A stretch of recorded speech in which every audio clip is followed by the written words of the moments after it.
Hey, what's up everybody? It's me, B, coming to you from B&U Auto Sales and Iceberg Investment Foundation. Today I just want to speak to you about the things you should check out on a vehicle before you buy it. Some of the stuff may sound self-explanatory to you, but there are some people that don't really know. And if you think you know, it doesn't hurt to have a refresher. You may actually see something here that you didn't know. So I'm just gonna go over a few basic things. Alright, I've already came out here and I've already popped the hood to this Honda Accord. We're going to use this as our test subject. The first thing you want to do is inspect under the hood, make sure everything is good. So as you see, there's no oil spilt over anywhere. A little dirty from pollen, but nothing serious, you know. It looks like how a car should look underneath the hood. It's a 2008, so you know, it's not going to be spotless. It's gonna have some dirt and dust, stuff like that, but that's nothing.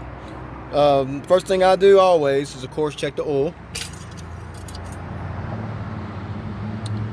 As you see, the oil looks good, so we're gonna wipe it off and we're gonna dip it again.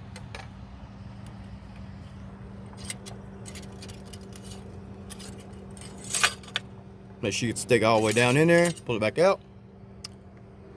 Let me see the oil is at the proper level.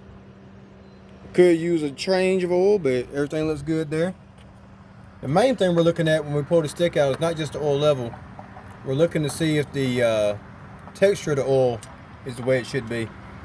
The main thing I look for is if there's milkiness on the stick. That would tell you that you had a blown head gasket or possibly a blown head recently. Milkiness, like all I know to describe it is like real thin or thickish, whitish, mud-like material on a stick. That should never be on your dipstick. It should be just straight up oil. And like I said, the oiliness is good. There's clearly no milkiness on the dipstick. The dipstick's good here. All we have is good, fairly fresh oil, and the level is right where it should be. So that's a good thing. If the level wasn't where it should be, of course, that would also tell you could possibly have a leak somewhere. So that checks out pretty good. You also want to check all your fluids. Your power steering fluid, your brake booster fluid, your transmission fluid, your coolant. You want to make sure you check all those things out. It doesn't hurt at all to check all your fluids. Alright, so now with that being said, the main thing I want to get across in this video, the main thing you should do, in my opinion, is after you check the dipstick, after you check all your fluids, the main thing you should do is check underneath your oil cap. Usually located towards the top of a motor on any car. So the main reason I say that, if you have had a blown head gasket in the past or head and your dipstick is not milky, this cap is your main tell. Now, I should have said before I start the video, you want to make sure everything's cold to touch. You don't want to come out here and start checking this stuff while it's already hot. You want to check it while it's cold to touch. And as you see, this cap is good. There's no milky substance inside of the cap. So we know we do not have a blown head gasket so far. The next thing you want to do is crank the vehicle. Let the vehicle run for a while. It maybe even take it down the road to a safe distance. You don't know the car yet, so you don't want to go get lost on a road trip or nothing. But you go ahead, take the car down the road, drive for 5 or 10 minutes, come back, park the car. Repeat steps 1 and 2. Go ahead and check your oil. Make sure you ain't lost no oil. Check all your fluids all over again. And last but not least, you're going to check this oil cap again.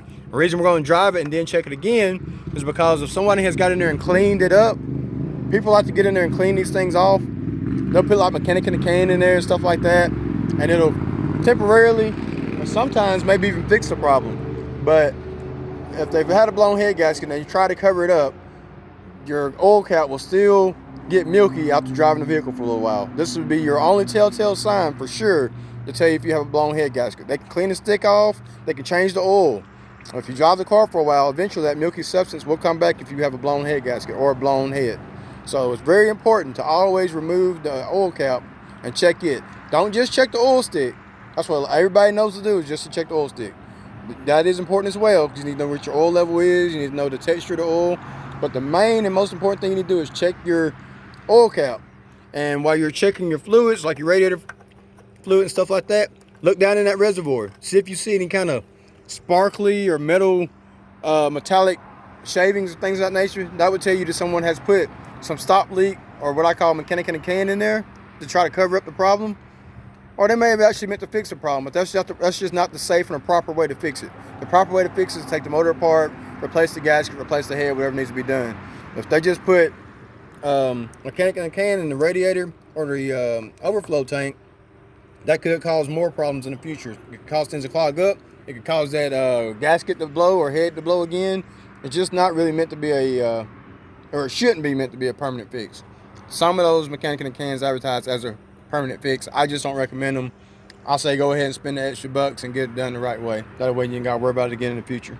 So you want to check your oil. That's most important. Check your oil stick, check your oil cap, and check your radiator reservoir. Check your radiator. You're looking for shavings in the radiator, things of that nature.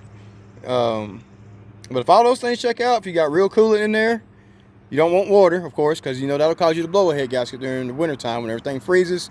The water freezes inside your block, and when you go to crank it up in the mornings or whatnot, that ice is not able to circulate like water would. It causes your engine to overheat, because water circulates through and around the engine to keep your engine cool. When it's not allowed to happen because it's turning to ice from freezing, you will have a blown head gasket. Y'all see that wall spot get me? A kamikaze mission. I have to do the matrix on you. But anyway, you gotta check all those things. Make sure you check your radiator for shavings and things of that nature. Check your oil for milkiness. And if all that checks out, all your fluids are full, and you're not losing fluid after test driving the vehicle, I'll say you're good to go. Wouldn't hurt to actually take your caps off your battery, check your expiration date on your battery, things of that nature. But besides all that, everything else is elementary. But I hope you found some kind of, of course, you can check your air filter also. It never hurts to check that kind of stuff, you know. Make sure all that's good and fresh and new looking. But anyway, I hope you learned something from this video. If not, I appreciate you watching anyway. And thank you for tuning in. Thank you for buying the merchandise. Thank you for shopping with us and buying our vehicles. We are striving to remain the best place for you to buy a vehicle from. So we really appreciate all your support. And from me, everybody at B&U Auto Sales and Iceberg Investment Foundations, we thank you, and we hope you and yours continue to be blessed.